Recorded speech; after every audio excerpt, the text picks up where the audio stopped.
नमस्कार मेरे प्रिय छात्रों। पाप के चार हथियार इस पाठ का हम अध्ययन कर रहे हैं। भाग दो में हम पाप के चार हथियार की विस्तृत चर्चा करने वाले हैं।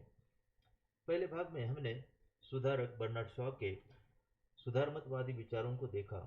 महान विभूतियों, संत महंत, अवतार, तीर्थंकर, समाज सुधारक, पैगंबर, इनके समाज के लिए किए गए महान विचारों को देखा। लेकिन समाज के पापी दुष्ट प्रवृत्ति के लोग उनके विचारों की ठट्टा मस्करी करके उनकी निंदा करते हैं, उपहास करते हैं। उनके शक्तिशाली क्रांतिकारी विचारों को वे तहस नहस कर देते हैं। आखिर में यह दुष्ट प्रवृत्ति विजय पाती है, पाप विजय पाता है। विजय हासिल करने उनके पास चार हथियार होते हैं। इन चार हथियारों की हम विस्तृत जानकारी देखेंगे। पहला हथियार है उपेक्षा।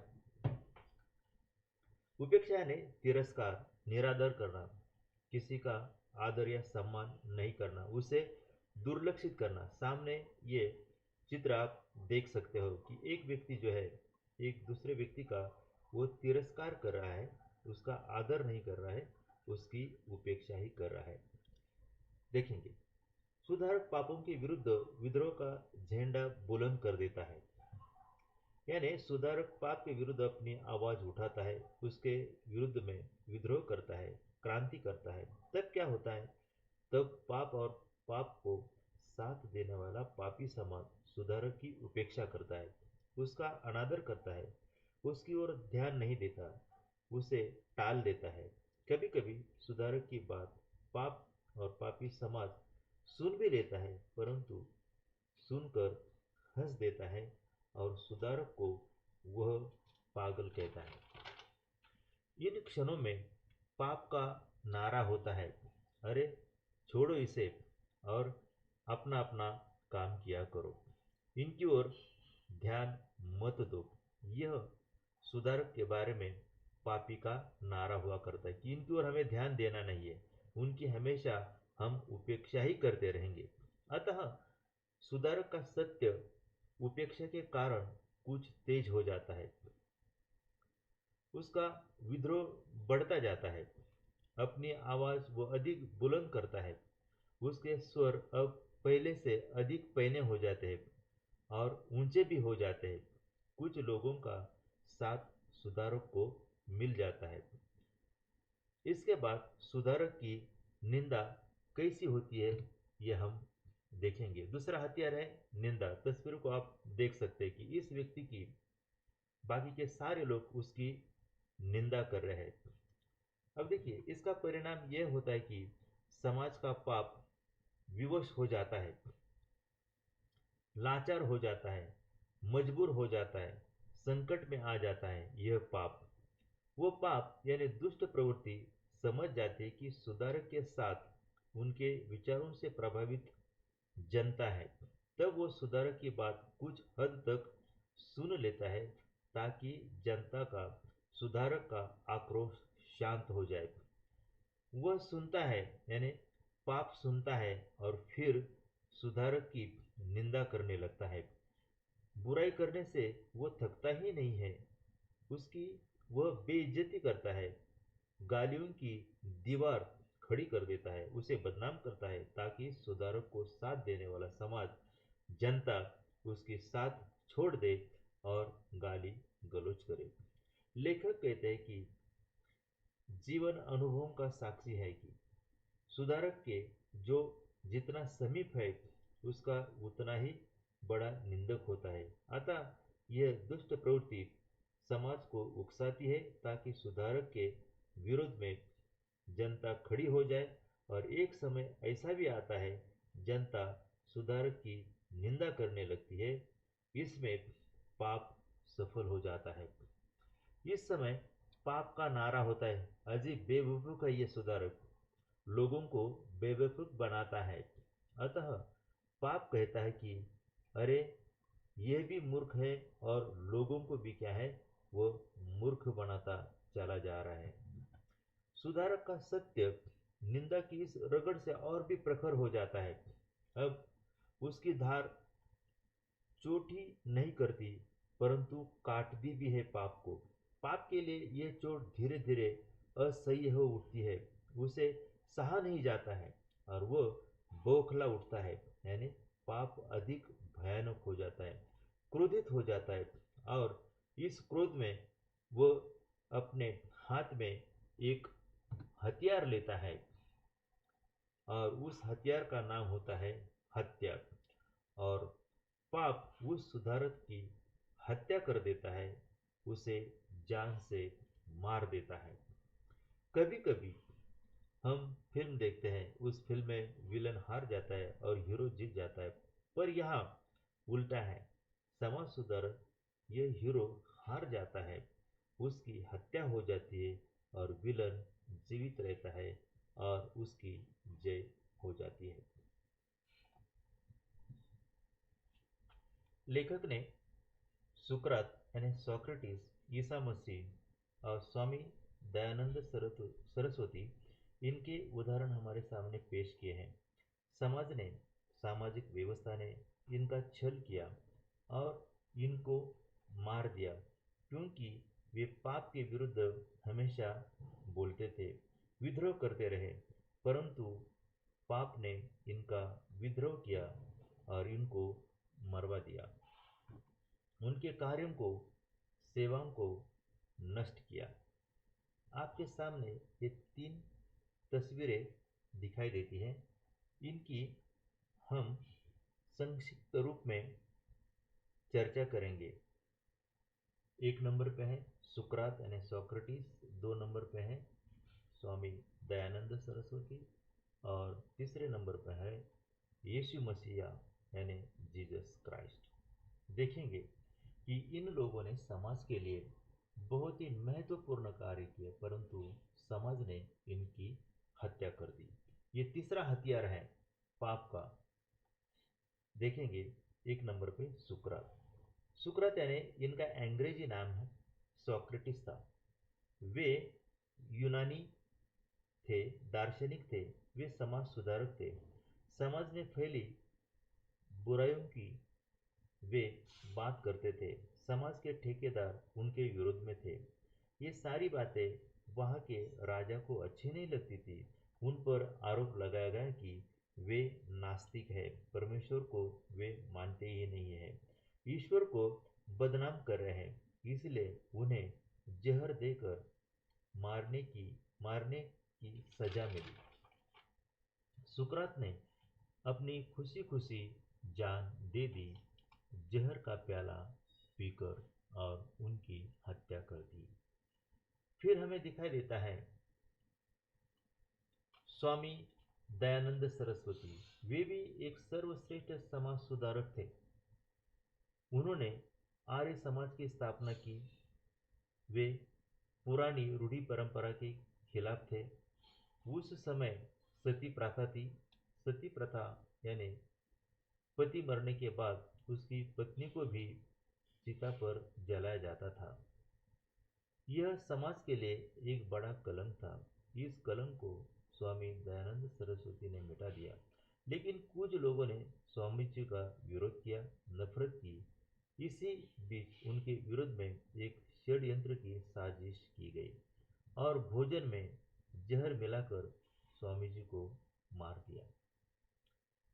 फिर ईसा मसीह के बारे में भी ऐसा ही हुआ। वे भी सामाजिक राजकीय व्यवस्था के विरोध में थे, पाप के विरोध में थे। वहाँ के राजा को भी ये बात पसंद नहीं आई और ईसा मसीह को सूली पर टांग कर मार दिया। सूली यानी सलीब, जिसे हम अंग्रेजी में क्रॉस भी कहते हैं। ऐसे समाज सुधारक थे जिन्होंने लोगों को मार्गदर्शन किया, लोगों की सेवा की, परंतु पाप ने मार दिया, दुष्ट शक्ति ने मार दिया, उनके विचारों को नष्ट किया। सुधारकों की हत्या करने के बाद पाप कांपता है, डर जाता है। अब उसे लगता है कि इस वेग में वह पिस जाएगा, नष्ट हो जाएगा, बिखर जाएगा, तहस नहस हो जाएगा, उसका प्रभाव कार्य नष्ट हो जाएगा। तब पाप अपना ब्रह्मास्त्र बाहर निकलता है और सत्य पर वो ब्रह्मास्त्र फेंक देता है, और ये ब्रह्मास्त्र है श्रद्धा। सुधारक का सत्य हत्या के इस घर्षण से प्रचंड हो उठता है। शहादत यानी बलिदान। शहादत उसे ऐसी धार देती है कि सुधारक के जीवन में उसे जो शक्ति प्राप्त न थी, अब वो शक्ति प्राप्त हो जाती है। सूरज की गर्मी और प्रकाश उसमें समा जाता है। बिजलियों की कड़कड़ाहट और तूफानों का वेग सुधारक में भर जाता है। उसकी महिमा बढ़ जाती है, उसका महत्व बढ़ जाता है। इसके पीछे पाप ही काम करता है और उसे ऊंचा स्थान देकर उसकी श्रद्धा करता है। सारा समाज सुधारक को भावभीनी नजरों से देखने लगता है। इस समय पाप का नारा होता है। देखिए, पाप का नारा अभी बदल गया है। सत्य की जय, सुधारक की जय। और सारा समाज, पापी लोग, भ्रष्ट लोग भी सुधारक की चरण वंदना करने लगते हैं। उसके कार्य की, सत्य की महिमा करने लगते हैं, उसके गुणगान करने लगते हैं। सुधारक समाज के प्रति करुणाशील होता है, दयालु होता है, विश्वासी होता है, समाज के लिए जी जान तोड़कर कार्य करने लगता है। लेकिन पाप के आगे वह कोमल पड़ जाता है, उसका वेग शांत हो जाता है और सारे समाज के वातावरण में उसकी सुकुमारता छा जाती है। यह कब होता है? जब उसकी हत्या हो जाती है तब। अब पाप सुधारक और उसके सत्य के गुणगान गाने लगता है। देखिए, उस पाप में हमें परिवर्तन दिखाई देता है। शुरू शुरू में उसकी उपेक्षा करता है, बाद में निंदा करता है और फिर हत्या कर देता है। और हत्या के बाद वो समाज सुधारक की वो श्रद्धा यानी भक्ति वो करने लगता है, उस पर वो विश्वास करने लगता है। पहले नहीं, लेकिन हत्या करने के बाद ये पापी समाज जो है सुधारक की भक्ति करने लगता है। और देखिए वो भक्ति कैसी है, वो पाप कैसी बातें करता है समाज सुधारक के बारे में। वे इस तरह है, सुधारक महान है, वह लोकोत्तर है, यानी वह सामान्य जन नहीं था, वो विशेष था। वो जाने के बाद भी उसका कार्य समाज के लिए लाभदायी रहेगा। समाज प्रगति, उन्नति करता ही रहेगा। सुधारक मानव नहीं, भगवान था। तीर्थंकर है, अवतार है, पैगंबर है, संत है। उसकी वाणी में जो सत्य था वह स्वर्ग का अमृत था। वह हमारा वंदनीय है, स्मरणीय है। उसे हम जीते जी भूल नहीं सकते। पर हम पृथ्वी के साधारण मनुष्यों के लिए वैसा बनना असंभव है। उसके समान हम नहीं बन सकते। वे आदर्श थे, उनके जैसा आदर्श कोई पा ही नहीं सकता है। इस प्रकार पाप सुधारक की प्रशंसा करता है, भक्ति करता है और उसके बाद सुधार का नारा हो जाता है। देखिए, हमेशा पाप का नारा बदलता बदलता हमें दिखाई देता है। अब देखिए उसका नारा क्या है। महाप्रभु सुधारक वंदनीय है, उसका सत्य महान है, वह लोकोत्तर है। यह नारा ऊंचा उठता ही रहता है। अधिक से अधिक दूर तक उसकी गूंज फैलती रहती है। लोग नारा देने के लिए शामिल हो जाते हैं, कहते कि महाप्रभु सुधारक वंदनीय था, उसका सत्य महान था, वो सचमुच में एक पैगंबर था, संत था, भगवान था, आदि आदि। अब यहाँ लोग सुधारक की और उसके कार्य की ओर ध्यान नहीं देते, उसे भूल जाते हैं और उनका ध्यान सुधारक की लोकोत्तरता में समाया रहता है, सुधारक के सत्य में नहीं। अब सुधारक की हत्या होने के बाद उसके स्मारक उभारे जाते हैं, मंदिरों का निर्माण किया जाता है। बस यही सुधारक और सत्य की पराजय पूरी तरह यहाँ श्रद्धा में हो जाती है। लेखक यहाँ कहना चाहते हैं कि पाप का ये ब्रह्मास्त्र अतीत में अजय रहा है। यानी पाप का ब्रह्मास्त्र यानी ये उपेक्षा, निंदा, हत्या और श्रद्धा ये भूतकाल में भी अजय रही है। इसे कोई जीत ही नहीं सका। पाप का ये ब्रह्मास्त्र भूतकाल में भी था, वर्तमान काल में भी जारी है और भविष्य में भी ये ब्रह्मास्त्र जारी रहेगा। इसे कोई हारा नहीं सकता है। वो हमेशा अजय अजय ही रहेगा। उसके अजयता को खंडित नहीं कर सकेगा। अतः इस पाठ से हमें यह बोध मिलता है कि सुधारक अपना सच्चा कार्य करता रहता है, पर उसके कार्य को पाप, दुष्ट प्रवृत्ति, सामाजिक व्यवस्था, राजनीतिक व्यवस्था नष्ट कर डालती है। परंतु हमें समाज में व्याप्त अन्याय, अत्याचार, शोषण, भ्रष्टाचार और पाप जैसे दुष्कर्मों को पहचान कर उससे हमें दूर रहना है, सतर्क रहना है। पाप जैसे दुष्कर्मों को साथ नहीं देना है। धन्यवाद छात्रों।